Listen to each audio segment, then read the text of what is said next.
ভিন্ন টাইপের এই নাস্তাটা বানাতে বাড়তি কোনো ঝামেলা নেই, তবে এটা খেতে দারুণ ক্রিস্পি হয়েছে। 1 কাপ ময়দার সাথে স্বাদমতো লবণ আর 2 টেবিল চামচ রান্নার তেল মিশিয়ে নিচ্ছি প্রথমে। তারপর একটা সফট ডো বানিয়ে নিচ্ছি। নর্মাল পানি দিয়ে গোলাটা গুলতে হবে। এটা রেস্টে দিয়ে দিচ্ছি 10 মিনিটের জন্য। একটা সিদ্ধ আলু নিয়েছি, সাথে প্যাকেটের যে নুডলসের মশলাগুলো থাকে ওগুলো একটা মিশিয়ে নিলাম।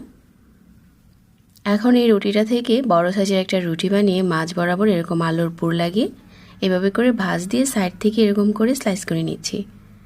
এখন প্রতিটা স্লাইসকে এভাবে করে মুড়িয়ে নিচ্ছি।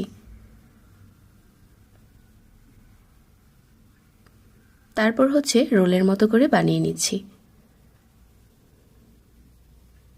এভাবে আজকে সবগুলো বানিয়ে নিব। আর এই নাস্তাটা অন্য যে কোনো নাস্তা থেকে স্বাদে ভিন্নতা আছে। উপরের লেয়ারগুলো অনেক ক্রিস্পি হয়। সবগুলো বানিয়ে নেওয়ার পর গরম তেলে দিয়ে দিচ্ছি। আর চুলার আঁচ মিডিয়ামে রেখে ভাজতে হবে, তাহলে উপরটা ক্রিস্পি হবে আর দেখতেও দারুণ হয়েছিল। চাইলে ঝটপট এই নাস্তাটা বানিয়ে নিতে পারেন।